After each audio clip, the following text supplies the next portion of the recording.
എന്താണ് നരകമെന്നറിയുമോ? എന്താണ് നരകമെന്നറിയോ? എന്റെ പ്രിയപ്പെട്ടവരെ, മഹാനായ നബി മുഹമ്മദ് മുസ്തഫ സല്ലല്ലാഹു അലൈഹി വസല്ലമ തങ്ങള് മിഅ്റാജിന്റെ രാത്രിയില് അല്ലാഹുവിന്റെ പ്രവാചകൻ ഇസ്റാഉം മിഅ്റാജും എന്ന് പറയുന്ന അത്ഭുതകരമായ യാത്ര നടത്തിയല്ലോ. ബൈത്തുൽ മുഖദ്ദസിൽ നിന്ന് ഏഴാകാശം കടന്ന് പടച്ച റബ്ബിന്റെ സന്നിധാനത്തിലേക്ക് നബി തങ്ങളെ കടന്നു പോയല്ലോ. അല്ലാഹുവിന്റെ പ്രവാചകൻ ആകാശത്തിന്റെ കവാടങ്ങൾ കിടക്കുമ്പോ മലക്കുകളെ കവാടങ്ങളെ തുറന്നുകൊണ്ട് സ്വീകരിക്കുകയാണ്. എല്ലാവരും സന്തോഷത്തിലാണ്. പ്രവാചകന്മാര് നബിതങ്ങളെ കാത്തു നിൽക്കുകയാണ്. അള്ളാന്റെ റസൂലിനെ ഓരോ ആകാശത്തിന്റെ കവാടങ്ങളിലും കോടാനുകോടി വരുന്ന മലക്കുകള് നബിതങ്ങളെ ആനയിക്കുകയാ, സ്വീകരിക്കുകയാ. എല്ലാവരുടെ മുഖത്തും വല്ലാത്ത പുഞ്ചിരിയാണ്. നബിതങ്ങൾ ആകാശത്തിന്റെ കവാടങ്ങളെ കടന്ന് ചെല്ലുമ്പോ അള്ളാന്റെ റസൂല് നോക്കുമ്പോ ഒരു കാഴ്ച കാണുകയാണ്. എല്ലാവരും സന്തോഷത്തിലാണ്, എല്ലാവരും ചിരിക്കുന്നുണ്ട്. പക്ഷേ ഒരേ ഒരു മലക്കു മാത്രം ചിരിക്കുന്നില്ല. ആ മലക്കിനൊരു സന്തോഷമില്ല. തല താഴ്ത്തി പിടിച്ചിരിക്കുകയാണ്, തല പോലും ഉയർത്തുന്നില്ല. പേടിച്ച് വിറച്ചവനെ പോലെ നടക്കുകയാണ്. അല്ലാഹുവിന്റെ പ്രവാചകം ചോദിക്കുന്നു, ജിബ്രീൽ, ആരാണ് ജിബ്രീല്? ആ മലക്കാരാണ് ജിബ്രീല്. യാ റസൂലല്ലാഹ്, അത് മാലിക് എന്ന് പറയുന്ന മലക്കാണ് നബിയേ. എന്തേ ചിരിക്കാത്തത്? അല്ലാഹുവിന്റെ റസൂലിനെ കണ്ടിട്ട് പോലും നിനക്ക് എന്തേ സന്തോഷമില്ലാത്തത്? ആ സമയത്താണ് മാലിക് എന്ന് പറയുന്ന മലക്ക് പറയുന്നു, യാ റസൂലല്ലാഹ്, വല്ലാത്ത സന്തോഷമുണ്ട് നബിയേ, ഞാൻ ചിരിക്കുന്നുണ്ട് നബിയേ. പക്ഷേ എന്റെ മുഖത്ത് ചിരി വരുന്നില്ല. ഞാൻ ചിരിച്ചാൽ എന്റെ കണ്ണിൽ നിന്ന് കണ്ണുനീര് വരികയാണ്. എനിക്ക് തല ഉയർത്താൻ കഴിയുന്നില്ല. എന്തുകൊണ്ടാണ്? എനിക്ക് ഖിയാമത്ത് നാൾ വരെ കഴിയില്ല നബിയേ. ഇഷ്ടമില്ലാഞ്ഞിട്ടല്ല, ആഗ്രഹമില്ലാഞ്ഞിട്ടല്ല, സന്തോഷമില്ലാഞ്ഞിട്ടല്ല, അങ്ങയെ കാണണമെന്ന് വല്ലാത്ത കൊതിയായിരുന്നു നബിയേ. എന്തുകൊണ്ടാണ്? മരിക്കുന്ന കാലം വരെ മാലിക് എന്ന് പറയുന്ന മലക്കിന്റെ മുഖത്ത് നിന്ന് സന്തോഷം നഷ്ടപ്പെട്ടു പോയത്, അവിടെ നിന്ന് ചിരിക്കാൻ കഴിയാത്തത്. അതിന്റെ കാരണം എന്തെന്നറിയോ? അല്ലാഹുവിന്റെ അദാബുകൾ കൊണ്ട് നിറച്ച നരകമുണ്ടല്ലോ, ആ നരകം ഞാനൊന്ന് കണ്ടുപോയി നബിയേ.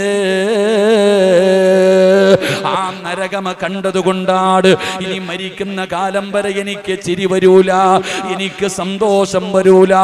അത്രയും ഭയാനകമാണ് നരകം, അത്രയും ഭയാനകമാണ് നരകം.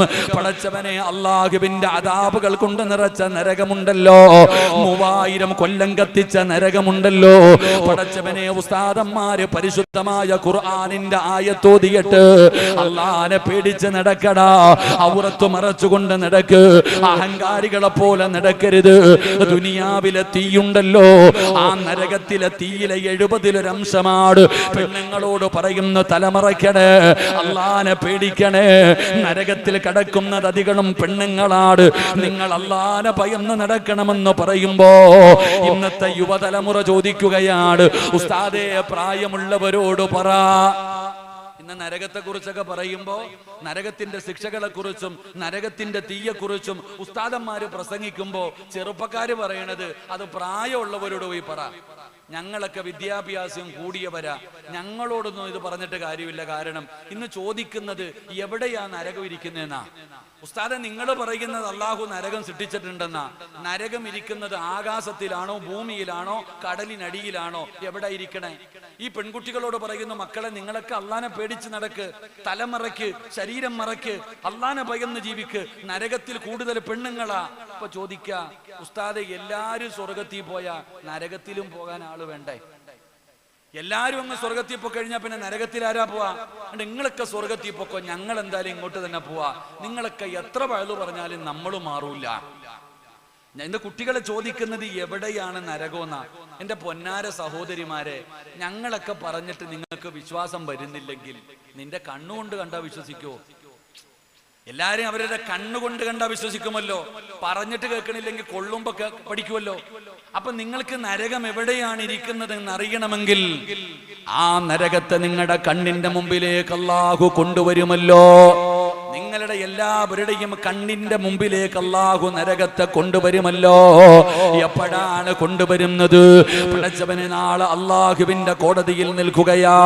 പടച്ച റബ്ബിന്റെ കോടതിയിൽ എല്ലാവരും നിൽക്കുമ്പോ അതാ ജിബ്രീൽ എന്ന് പറയുന്ന മലക്കുണ്ടല്ലോ, നരകത്തിന്റെ കാവൽക്കാരനായ മാലിക് എന്ന് പറയുന്ന മലക്കിന്റെ ചാരത്ത് ചെല്ലുകയാ.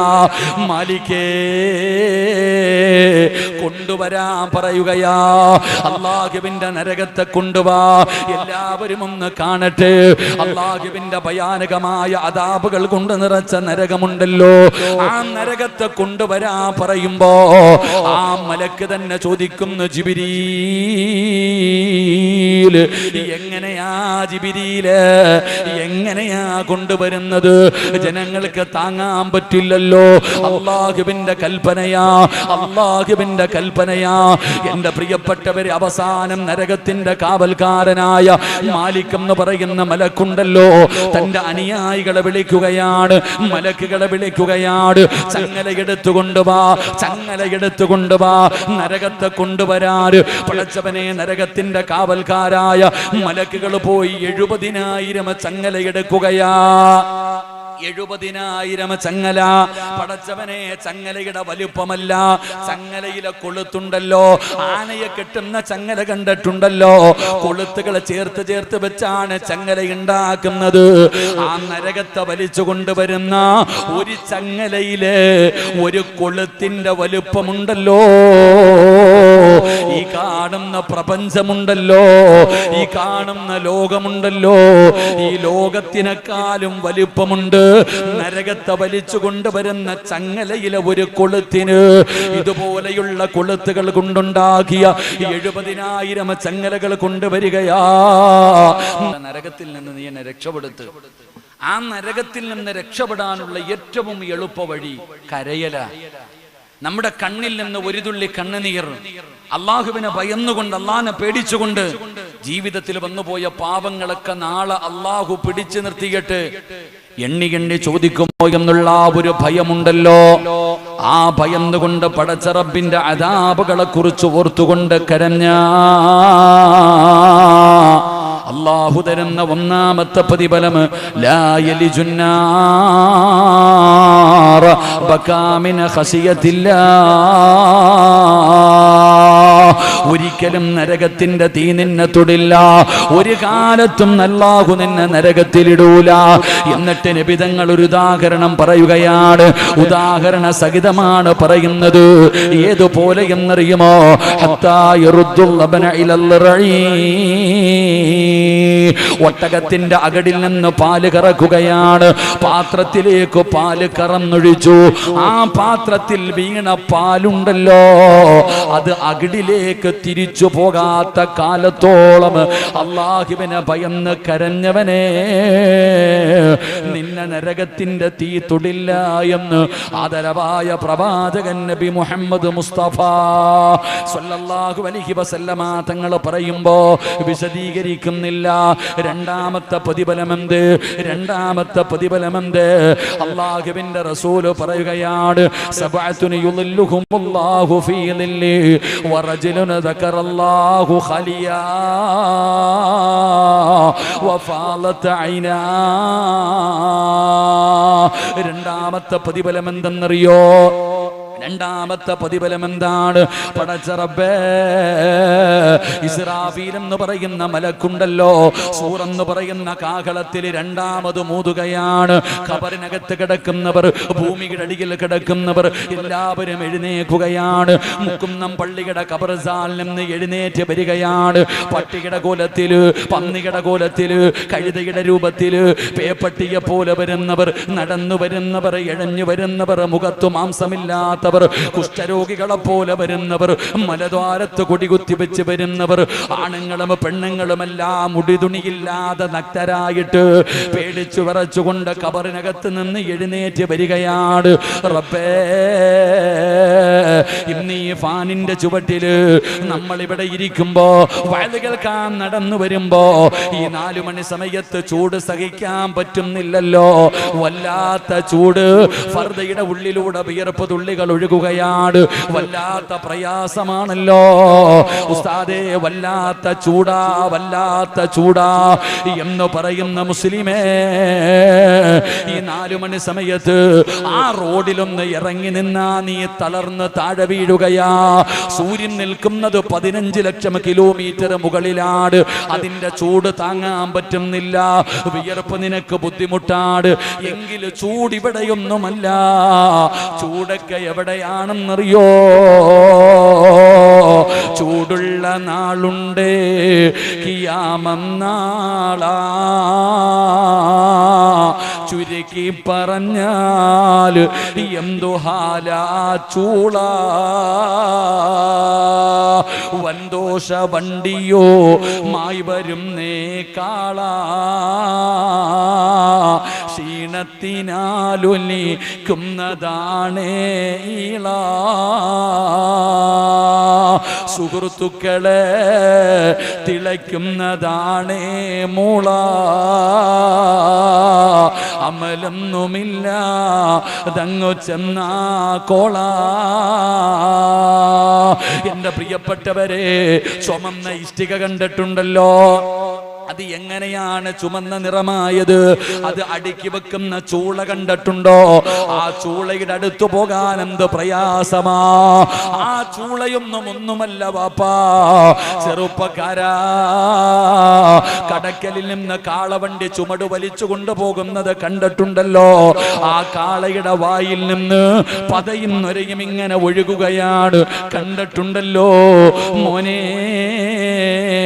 അള്ളാന്റെ പരലോകത്ത് മനുഷ്യന്മാരുടെ വായിൽ നിന്ന് പതയും നൊരയും ഇങ്ങനെ ഒഴുകുകയാ. പെങ്ങളെ, അടുക്കളയിൽ ചോറ് വെക്കുമ്പോ കലത്തിനകത്ത് കിടന്ന് ചോറ് തിളച്ചു മറിയുന്നത് കാണുന്നവളല്ലേ? എങ്കില് പെങ്ങളെ, അള്ളാടെ കോടതിയില് നിന്റെ തലയോട്ടിക്കകത്ത് കിടക്കുന്ന തലച്ചോറുണ്ടല്ലോ, അത് തിളച്ചിട്ട് മുഖത്തുകൂടെ ഒലിച്ചിറങ്ങുന്ന ഒരു ദിവസം വരാറുണ്ട്. യാ വൈലതാ, യാ ഹസ്റതാ എന്ന് നിലവിളിക്കുന്ന ഒരു ദിവസം. ഉടുതുണിയില്ലല്ലോ, ആണും പെണ്ണും വസ്ത്രം ധരിച്ചിട്ടില്ല, ചെരുപ്പില്ല. ചെമ്പിന്റെ തറയില് 15 ലക്ഷം കിലോമീറ്റർ മുകളിൽ നിൽക്കുന്ന സൂര്യനുണ്ടല്ലോ, അന്ന് ഒരു ചാണ് മുകളില്, തലയുടെ ഒരു ചാണ് മുകളില് അള്ളാഹു സൂര്യനെ ഇങ്ങനെ ഇറക്കുമല്ലോ. ആ പരലോകത്തെ കുറിച്ച് ചിന്തിച്ചിട്ടുണ്ടോ? അള്ളാഹുവിന്റെ പ്രവാചകൻ സ്വല്ലല്ലാഹു അലൈഹി വസല്ലമ തങ്ങള് മസ്ജിദുൻ നബവിയിൽ ഇരുന്നിട്ട് പരലോകത്തെ കുറിച്ച് പറഞ്ഞു കൊടുക്കുകയാ. എന്നിട്ട് വീടിനകത്തേക്ക് കടന്നു ചെല്ലുമ്പോ മഹദി ആയിഷ, നബി തങ്ങളുടെ പ്രിയപ്പെട്ട ഭാര്യയായ ആയിഷ ബീവി കരഞ്ഞ് തളർന്നു കിടക്കുകയാണ്. നബി തങ്ങൾ ഓടിച്ചെന്നോ ആയിഷാനെ പൊക്കിയെടുത്തു, മടിത്തട്ടിൽ കിടത്തി വെള്ളമെടുത്തു കൊണ്ടുവന്ന് ആയിഷയുടെ വായിലേ കുടിച്ചു കൊടുത്തു. എന്തു പറ്റി ആയിഷ? എന്തു പറ്റി ആയിഷ? യാ റസൂലല്ലാഹ്, അങ്ങ് പരലോകത്തെ കുറിച്ച് പറയുന്നത് കേട്ടപ്പോ പേടിച്ച് കരഞ്ഞതാണ് നബിയേ. ചെറിയ പ്രായമാണല്ലോ, തളർന്നു കിടക്കുന്ന ഭാര്യയുടെ കണ്ണുനീര് തുടയ്ക്കുകയാണ്, വെള്ളം വായിലേക്ക് ഒഴിച്ചു കൊടുക്കുകയാണ്. ആയിഷ ബീബി ചോദിക്കുന്നു, നബിയേ, യാ റസൂലല്ലാഹ്, എന്നെ വല്ലാത്ത ഇഷ്ടമാണോ നബിയേ? സ്നേഹമുണ്ടോ നബിയേ? ഇഷ്ടമാണ് ആയിഷ, സ്നേഹമാണ് ആയിഷ, നീ എനിക്ക് ജീവനാണ് ആയിഷ. നബി തങ്ങൾ അവിടെ നിന്ന് പറഞ്ഞു കൊടുക്കുമ്പോ ആയിഷ ബീബി റളിയല്ലാഹു തആല അൻഹാ അല്ലാഹുവിന്റെ റസൂലിനോട് അവിടെ നിന്ന് ചോദിച്ച ചോദ്യം എന്തെന്നറിയോ? യാ റസൂലല്ലാഹ്, മുത്തുനബിയേ, നാളെ ഖബറിനകത്ത് നിന്ന് എഴുന്നേറ്റു പരലോകത്ത് വരുമ്പോ, നാളെ ഖബറിനകത്ത് നിന്ന് എഴുന്നേറ്റിട്ട് അല്ലാഹുവിന്റെ മസ്റയിലേക്ക് കടന്നു വരുമ്പോ ഈ സ്നേഹം കാണിക്കുമോ നബിയേ? എന്നെ കൈപിടിക്കുമോ നബിയേ? എന്നെ സ്വർഗത്തിൽ കൊണ്ടുപോകുമോ നബിയേ?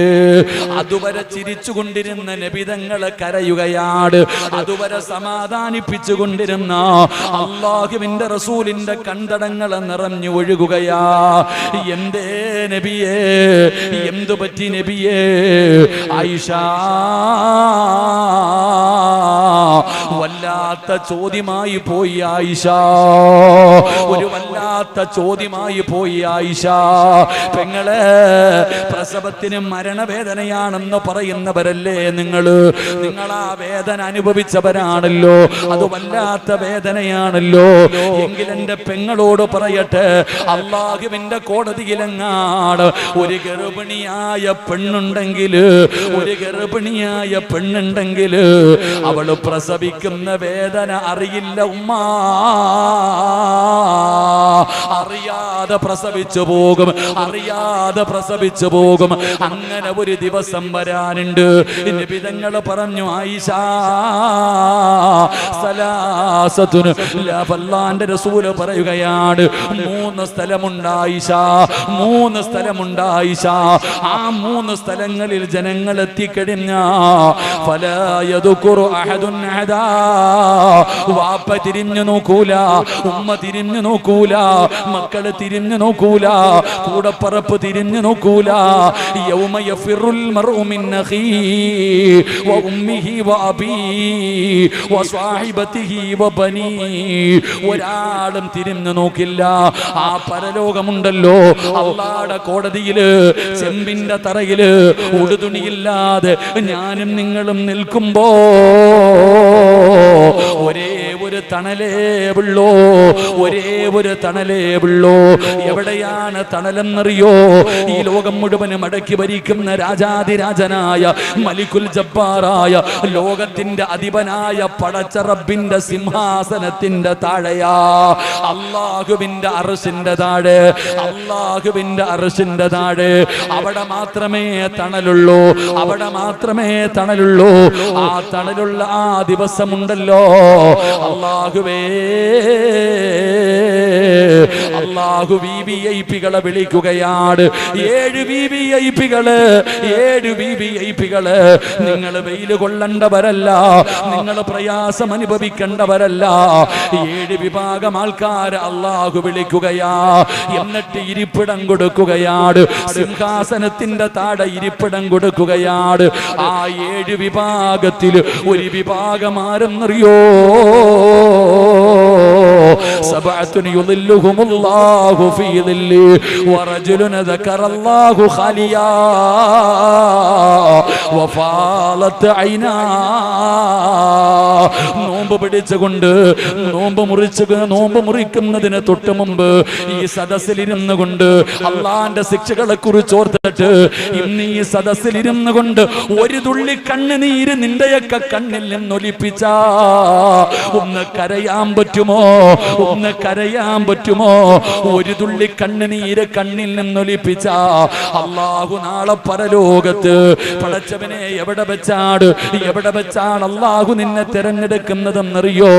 ലോകത്ത് കടന്നു വന്ന 1,24,000 പരം വരുന്ന പ്രവാചകന്മാര്, ലോകത്ത് കടന്നു വന്ന പ്രവാചകന്മാര്, ആദം നബിയും നൂഹ് നബിയും ഇബ്രാഹിം നബിയും മൂസാ നബിയും ദാവൂദ് നബിയും യാക്കൂബ് നബിയും യൂനുസ് നബിയും യൂസുഫ് നബിയും ഹാറൂൻ നബിയും സുലൈമാൻ നബിയും അയ്യൂബ് നബിയും സക്കരിയ നബിയും യഹ്യാ നബിയും ഈസാ നബിയും എല്ലാ പ്രവാചകന്മാര്, അവരുടെ സമുദായം, അവിടുത്തെ സമുദായം, അല്ലാഹുവിന്റെ പ്രവാചകര്, നബിതങ്ങളുടെ ഭാര്യമാര്, നബിതങ്ങളുടെ മക്കള്, അവിടുത്തെ സ്വഹാബത്ത്, താബീങ്ങള്, തബഉ താബീങ്ങള്, ഇമാമുമാര്, ഔലിയാക്കന്മാര്, സയ്യിദന്മാര്, പണ്ഡിതന്മാര്, ഹാഫിളീങ്ങള്, ആലിമീങ്ങള്, ആബിദീങ്ങള്, സ്വാലിഹീങ്ങള്, നിന്റെ വാപ്പ, നിന്റെ ഉമ്മ, നിന്റെ കൂടപ്പറപ്പ്, നിന്റെ ഭാര്യ, നിന്റെ മക്കള്, നിന്റെ നാട്ടുകാര്, നിന്റെ കൂട്ടുകാര്, നിന്റെ കുടുംബക്കാര്, കോടാനി കോടാനി വരുന്ന ജനങ്ങൾ മുഴുവനും അല്ലാഹുവിന്റെ കോടതിയിൽ ഒരുമിച്ച് നിൽക്കുമ്പോ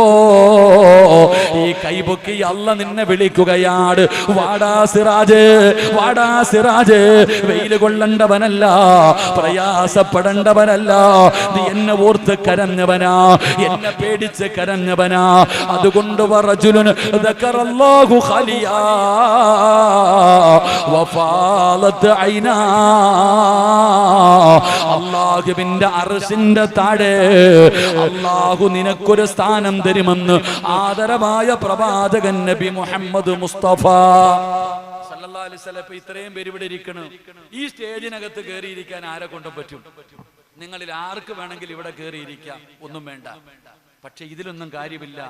ലോകത്ത് കടന്നു വന്ന 1,24,000 പരം വരുന്ന പ്രവാചകന്മാരും അവരുടെ സമുദായവും എല്ലാവരും നിൽക്കുന്ന അള്ളാന്റെ കോടതിയിൽ അല്ല വിളിക്കും ഓരോന്നിനെ. വാ ആയിഷ, വാ ഖദീജ, വാ സിറാജ്, വാ അബൂബക്കറെ, നീ വാ, നീ നിൽക്കേണ്ടവനല്ല, വാ എന്ന് പറഞ്ഞുകൊണ്ട് അള്ളാഹുവിന്റെ അർശിന്റെ താഴെ അള്ളാഹു ഒരു സ്ഥാനം കൊടുക്കും 7 പേർക്ക്. 7 പേർക്ക്. ആ 7 പേരിൽ ഒരാൾ ആരെന്നറിയുവോ? ഇന്നിവിടെ ഇരുന്ന് കരയുന്നവനാ. അള്ളാഹു ആ കൂട്ടത്തിൽ നമ്മളെ പെടുത്തുമാറാകട്ടെ. അള്ളാഹു ആ കൂട്ടത്തിൽ നമ്മളെ പെടുത്തുമാറാകട്ടെ. അള്ളാഹു ആ കൂട്ടത്തിൽ നമ്മളെ പെടുത്തുമാറാകട്ടെ. രണ്ടാമത്തെ വിഭാഗം അവരാ. 3 അസർ നിസ്കരിച്ചിട്ടില്ല, നിർത്തണമെന്ന് എനിക്കറിയാം. അതുകൊണ്ട് 3 എണ്ണം പറഞ്ഞിട്ട് നമുക്ക് പിരിയാം. അള്ളാഹു നമുക്ക് ഈമാൻ നൽകുമാറാകട്ടെ. ബോറടിക്കണുണ്ടാ? ബോറടിക്കണുണ്ടാ? ബോറടിക്കണുണ്ടാ? ഇൻഷാ അല്ലാഹ് നോമ്പ് പിടിച്ചുകൊണ്ട് പ്രസംഗിക്കുന്ന അവസ്ഥ എന്താണെന്ന് നമുക്ക് അറിയത്തുള്ളൂ. നോമ്പ് പിടിച്ചുകൊണ്ട് പ്രസംഗിക്കുന്നതിന്റെ അവസ്ഥ എന്താണ് നമുക്ക് അറിയത്തുള്ളൂ. അള്ളാഹു ആഫിയത്തുള്ള ദീർഘായുസ് നൽകുമാറാകട്ടെ. അപ്പൊ എല്ലാവരും ഇപ്പൊ എങ്ങനെയാണല്ലോ കാലങ്ങൾ, ഒന്നും പറയാൻ പറ്റാത്ത അവസ്ഥയാ. ഇൻഷാ അല്ലാഹ് പേടിയാ, ലൈവൊക്കെ ഒന്നും പറയാൻ പറ്റാത്ത. അതുകൊണ്ട് എൻ്റെ പ്രിയപ്പെട്ട സഹോദരിമാരെ, സഹോദരങ്ങളെ, 3ാമത്തെ വിഭാഗം അള്ളാഹു നിങ്ങൾക്ക് തരുന്ന 3ാമത്തെ പ്രതിഫലം നബി സല്ലല്ലാഹു അലൈഹി വസല്ലമ തങ്ങൾ പറയുകയാ. നാളെ അള്ളാഹുവിന്റെ കോടതിയിൽ ഇങ്ങനെ നിൽക്കുമ്പോ നബിതങ്ങൾ പറയാ, നാളെ അള്ളാഹുവിന്റെ കോടതിയിൽ ഇങ്ങനെ നിൽക്കുക. എല്ലാരും അള്ളാന്റെ കോടതിയിൽ ഇങ്ങനെ നിൽക്കുമ്പോ ഒരു മനുഷ്യനെ നരകത്തിലേക്ക് കൊണ്ടുപോകുകയാ.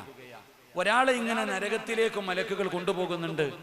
നരകത്തിലേക്ക് ഒരു മനുഷ്യനെ കൊണ്ടുപോകുമ്പോ ആ മനുഷ്യൻ ദുനിയാവിൽ വെച്ച് കരഞ്ഞ കണ്ണുനീരുണ്ടല്ലോ. ഇന്ന് നിങ്ങൾ ഈ മജ്ലിസിലിരുന്ന് ദുആ ചെയ്യുന്ന സമയത്ത് അള്ളാഹുവിനെ ഭയന്നുകൊണ്ട് കരഞ്ഞാൽ ആ കണ്ണിൽ നിന്ന് വീണ കണ്ണുനീര് നാളെ അള്ളാഹുവിന്റെ കോടതിയിൽ നിന്നെ നരകത്തിലേക്ക് കൊണ്ടുപോകുമ്പോ ഇത് വരും. നബിതങ്ങൾ പറയാ, ഒരു തുള്ളി കണ്ണുനീര് വന്നിട്ട് നബിതങ്ങൾ പറയുന്നു, ആ മനുഷ്യന്റെ കയ്യിൽ പിടിച്ചു. ആ നരകത്തിലേക്ക് കൊണ്ടുപോകുന്ന മനുഷ്യന്റെ കയ്യിൽ പിടിച്ചിട്ട് ആ കണ്ണുനീര് പറയുകയാ, അള്ളാഹു ഇവനെ നരകത്തിലിടാൻ പറ്റൂല, ഇവനെ നരകത്തിലിടാൻ പറ്റൂല. ഇവൻ നിന്നെ ഓർത്തുകൊണ്ട് ഭയന്നുകൊണ്ട് കരഞ്ഞവനാ, ഇവൻ നിന്നെ ഭയന്നുകൊണ്ട് കരഞ്ഞവനാ, ഇവനെ നരകത്തിലിടാൻ പറ്റില്ല എന്ന് പറഞ്ഞുകൊണ്ട് ആ കണ്ണുനീര് ആ മനുഷ്യനെ സ്വർഗത്തിലേക്ക് കൊണ്ടുപോകുമെന്ന് നബിയുനാ റസൂലുള്ളാഹി, ഉറക്കെ പറഞ്ഞ നബിയുനാ റസൂലുള്ളാഹി സല്ലല്ലാഹു അലൈഹി വസല്ലമ തങ്ങൾ പറയുന്നു, ഒരു തുള്ളി കണ്ണുനീര് മതി നമുക്ക് സ്വർഗത്തിൽ പോകാൻ. നമ്മുടെ കണ്ണിൽ നിന്ന് വീഴുന്ന ഒരു തുള്ളി കണ്ണുനീർ. എൻ്റെ പ്രിയപ്പെട്ട സഹോദരങ്ങളെ, ഈ സദസ്സിലിരിക്കുന്ന നിങ്ങളോട് ചിരിക്കാൻ പറഞ്ഞാൽ മതി, നിങ്ങളൊക്കെ ചിരിക്കും. അതിന് പ്രത്യേകിച്ച് കാരണമൊന്നും വേണ്ട. ചിരിക്കാൻ പറഞ്ഞാൽ എല്ലാവരും ചിരിക്കും. എന്നാ കരയാൻ പറഞ്ഞാൽ കരയാൻ പറ്റുമോ? ഇല്ല. ഒരാളോട് ചിരിക്കാൻ പറഞ്ഞാൽ ചിരിക്കും, കരയാൻ പറഞ്ഞാൽ നമ്മളിൽ അധികം പേർക്കും കരയാൻ പറ്റൂല. എന്റെ പ്രിയപ്പെട്ട സഹോദരങ്ങളെ, അള്ളാഹുവിന്റെ പ്രവാചകൻ സല്ലല്ലാഹു അലൈഹി വസല്ലമ തങ്ങൾ പറഞ്ഞു, നിങ്ങൾ കരയണം 5 സമയങ്ങളിൽ. 5 സമയങ്ങളിൽ കരയണമെന്ന് ആദരവായ പ്രവാചകൻ നബി മുഹമ്മദ് മുസ്തഫ, ഉറക്കെ പറ, ആദരവായ പ്രവാചകൻ നബി മുഹമ്മദ് മുസ്തഫ സല്ലല്ലാഹു അലൈഹി വസല്ലമ തങ്ങൾ പറഞ്ഞു 5 സമയങ്ങളിൽ കരയണം. നമ്മൾ കരയാൻ പാടില്ലാത്ത സ്ഥലത്ത് മുഴുവനും കരയും. മരിച്ച വീട്ടിൽ പോയിരുന്ന് നെഞ്ചത്തടിച്ച് കരയും. കരയാൻ പാടുണ്ടോ? കരയാൻ പാടുണ്ടോ? രോഗിയുടെ ചാരത്ത് പോയിരുന്ന് കരയാൻ പാടുണ്ടോ? നമ്മൾ മരിച്ച വീട്ടിൽ പോയിരുന്ന് നിലവിളിച്ച് കരയും. ഒരു ക്യാൻസർ രോഗം, ഞാൻ ഈ അടുത്തൊരു അനുഭവം പറയാം. ഈ അടുത്ത് കിഡ്നി രോഗിയായ ഒരാളെ കാണാൻ പോയി. അദ്ദേഹത്തിന്റെ കിഡ്നി മാറ്റിവെക്കലുമായി ബന്ധപ്പെട്ട അവസ്ഥയിലാണ്. കാണാൻ പോയപ്പോ അദ്ദേഹത്തിന്റെ ഭാര്യ പറഞ്ഞ ഒരു മറുപടി, നമ്മളൊക്കെ ഈ രോഗികളെ കാണാൻ പോകും, രോഗികളെ കാണാൻ പോയിട്ട് അദ്ദേഹത്തിന്റെ അടുക്ക പോയിരുന്നിട്ട് പറയും, ഓ കിഡ്നിയൊക്കെ മാറ്റി വെക്കണോന്ന് പറഞ്ഞില്ലേ, എന്റെ കുടുംബത്തിൽ ഒരു സഹോദരന്റെ കിഡ്നി മാറ്റി വെച്ചു, പക്ഷെ ഫെയിലായി പോയി, മരിച്ചുപോയി. ആരോടാ പറയണേ? ആരോടാ പറയണേ? കിഡ്നി രോഗിയായി മാറ്റിവെക്കാൻ കിടക്കുന്നവന്റെ അടുത്ത് പോയിരുന്നിട്ട് പറയാ, 33 വയസ്സുണ്ടായിരുന്നു, കിഡ്നി മാറ്റിവെച്ചു, ഫെയിലായി പോയി, മരിച്ചുപോയി. ആരോടാ പറയണേ? രോഗം പിടിച്ച് കിടക്കുന്നവൻ. അവനെ എങ്ങനെയെങ്കിലും കൊല്ലാനാ നമ്മൾ നോക്കണത്. സത്യത്തിൽ അവന്റെ അടുക്ക പോയിട്ട് അവന്റെ മനസ്സിന് ധൈര്യമുണ്ടാകുന്ന, ഈമാൻ വർദ്ധിക്കുന്ന കാര്യങ്ങൾ പറഞ്ഞു കൊടുക്കണമെന്നാ. രോഗം പിടിച്ചവന്റെ അടുത്ത് പോയിരുന്ന കരയും, വല്ലവന്റെ സങ്കടം കേട്ടാ കരയും. കരയാൻ പാടില്ലാത്ത സ്ഥലങ്ങളിൽ മുഴുവനും നമ്മൾ കരയും. എങ്കിലും നബിതങ്ങൾ പറഞ്ഞു 5 സമയങ്ങളിൽ കരയണം. അള്ളാഹു ഭാഗ്യം തരുമാറാകട്ടെ, അള്ളാഹു ഭാഗ്യം തരുമാറാകട്ടെ. 5 സമയങ്ങളിൽ കരയണം. ആ 5 സമയം ഞാൻ പറയണില്ല, ഒരു സമയം പറയാം, ഒരു സമയം പറയാം. നബിതങ്ങൾ പറഞ്ഞു, നിങ്ങൾ അള്ളാഹുവിനോട് ദുആ ചെയ്യുന്ന സമയം നിങ്ങൾ കരയണം. അള്ളാഹുവിനോട് ദുആ ചെയ്യുന്ന സമയം നിങ്ങൾ കരയണം. ഉസ്താദന്മാര് ഷോ കാണിക്കുന്നതാണ് നിങ്ങൾ വിചാരിച്ചേ. ഈ ദുആ ചെയ്യണ സമയത്തൊക്കെ ഉസ്താദ് കരയുമ്പോ ഷോ കാണിക്കുവാന്ന് നമ്മൾ കരുതിയേ അല്ല. നബിതങ്ങൾ പറഞ്ഞു, നിങ്ങൾ ദുആ ചെയ്യുന്ന സമയത്ത് നിങ്ങൾ കരയണം. നിന്റെ ജീവിതത്തിൽ ചെയ്തു പോയ പാപങ്ങൾ ഓർത്തിട്ട് നീ കര. നിനക്ക് കരച്ചല് വരുന്നില്ലേ? നിനക്ക് കരച്ചല് വരുന്നില്ലേ? അഭിനയിക്കുക. നബിതങ്ങൾ പറയാ, നീ കരയുന്നവനെ പോലെ ഒന്ന് അഭിനയിക്കെങ്കിലും ചെയ്യുന്ന നബിഗിന റസൂലുള്ളാഹി. ഉറക്കെ പറഞ്ഞ നബിഗിന റസൂലുള്ളാഹി. നബിതങ്ങൾ പറയുന്നു, ദുആ ചെയ്യുന്ന സമയത്ത് കരയാൻ പറ്റുമെങ്കിലും നീ കരച്ചല് വരുന്നില്ലേ? അഭിനയിക്കുക. അതിനും നിന്നെ കൊണ്ട് പറ്റുന്നില്ലെങ്കിൽ നരകവാസികൾ കരയും, നരകത്തിൽ കിടക്കുന്നവര് കരയും. മഴ പെയ്യുന്ന സമയത്ത് ഓടയിലൂടെ വെള്ളം പോകും, റോഡിലൂടെ വെള്ളം ഒഴുകും, ഒരടയാളം കാണാം. വെള്ളം ഒഴുകിപ്പോയതിന്റെ ഒരടയാളം കാണാം. നബിതങ്ങൾ പറയുന്നു, നരകവാസി കരഞ്ഞ് കരഞ്ഞ് അവന്റെ മുഖത്തൊരു ചാല് കാണാം. കണ്ണുനീര് ഒഴുകിയതിന്റെ ഒരടയാളം, ഒരു ചാല് കാണാം. എന്നിട്ടോ കരഞ്ഞ് കരഞ്ഞവന്റെ കണ്ണുനീര് തീർന്നാൽ അവന്റെ കണ്ണിലൂടെ രക്തമൊഴുകുമെന്ന് നബിയുനാ റസൂലുള്ളാഹി സല്ലല്ലാഹു അലൈഹി വസല്ലം. അതുകൊണ്ട് എന്റെ പ്രിയപ്പെട്ട സഹോദരങ്ങളെ, ദുആ ചെയ്യുന്ന സമയത്ത് കരയണം. കരച്ചല് വരാത്തവർ അഭിനയിക്കണം. അങ്ങനെ കരഞ്ഞാൽ മാത്രമേ നമുക്ക് രക്ഷപ്പെടാൻ കഴിയൂ. എന്റെ പ്രിയപ്പെട്ട സഹോദരങ്ങളെ, നമ്മൾ TV കണ്ടിട്ട് കരയും, സീരിയൽ കണ്ടിട്ട് കരയും, സിനിമ കണ്ടിട്ട് കരയും, ആവശ്യമില്ലാത്ത കാര്യങ്ങൾക്കൊക്കെ കരയും. ആവശ്യമുള്ള ഒരു സമയത്തും നമ്മൾ കരയാറില്ല. ദുആ ചെയ്യുമ്പോ കരയുന്ന ആരാ ഉള്ളെ? അല്ലാഹു ഈമാൻ തരുമാറാകട്ടെ. ആരാ ഉള്ള? അല്ലാഹു ഈമാൻ തരുമാറാകട്ടെ. സീരിയൽ കണ്ടിട്ട് ഉമ്മ മൂക്ക് പിഴി, പാപം. അല്ലാഹുവേ പടച്ചവനെ, മൂക്ക് പിടിച്ചല, കരച്ചല. ആകാശദൂതം എന്ന് പറഞ്ഞൊരു സിനിമ ഉണ്ടായിരുന്നു, അത് കരയാതെ കാണുന്നവന് സമ്മാനം വരെ ഉണ്ടായിരുന്നു പണ്ടൊക്കെ. ഇതെന്റെ പ്രിയപ്പെട്ടവരെ, നമ്മൾ അത് കണ്ട് കരയും. ഇന്ന് ദുആ ചെയ്യുന്ന സമയത്ത് കരയില്ല. അതുകൊണ്ട് ഞാൻ പറയുന്നത്, ഇന്ന് കരയണം നിങ്ങളൊക്കെ. ഇന്ന് എല്ലാവരും ദുആ ചെയ്യുന്ന സമയം ഈ മജ്ലിസിൽ ഇരുന്നു കൊണ്ട് ആത്മാർത്ഥമായിട്ട് കരയണം. കരഞ്ഞ അല്ലാഹു തരുന്ന പ്രതിഫലം എന്തെന്നറിയും? അള്ളാഹു തരുന്ന 3ാമത്തെ പ്രതിഫലം, ആ കണ്ണുനീര് നാളെ നിന്നെ സ്വർഗത്തിൽ കൊണ്ടുപോകുമെന്ന് നബിയുനാ റസൂലുള്ളാഹി സ്വല്ലല്ലാഹു അലൈഹി വസല്ലം. അതുകൊണ്ട് എന്റെ പ്രിയപ്പെട്ട സഹോദരങ്ങളെ, എല്ലാവരും അള്ളാഹുവിനോട് ദുആ ചെയ്യും, അള്ളാഹുവിനോട് ആത്മാർത്ഥമായി ദുആ ചെയ്യും. ദുആയ്ക്കൊന്നും കുറവില്ലെന്നേ. എല്ലാവരും ദുആ ചെയ്യുന്നുണ്ട്, ഉത്തരവില്ലെന്ന് മാത്രമേ ഉള്ളൂ. എല്ലാവരും അള്ളാഹിനോട് ദുആ ചെയ്യുന്നുണ്ട്, തൗബയ്ക്ക് വല്ല കുറവുണ്ടോ? എന്നും ദുആ ചെയ്യലെന്നെ, എന്നും എല്ലാവരും ദുആ ചെയ്യുന്നുണ്ട്. പക്ഷെ എന്ത് ചെയ്യാനാ? ഒരു പ്രയോജനമില്ലാത്ത തൗബ.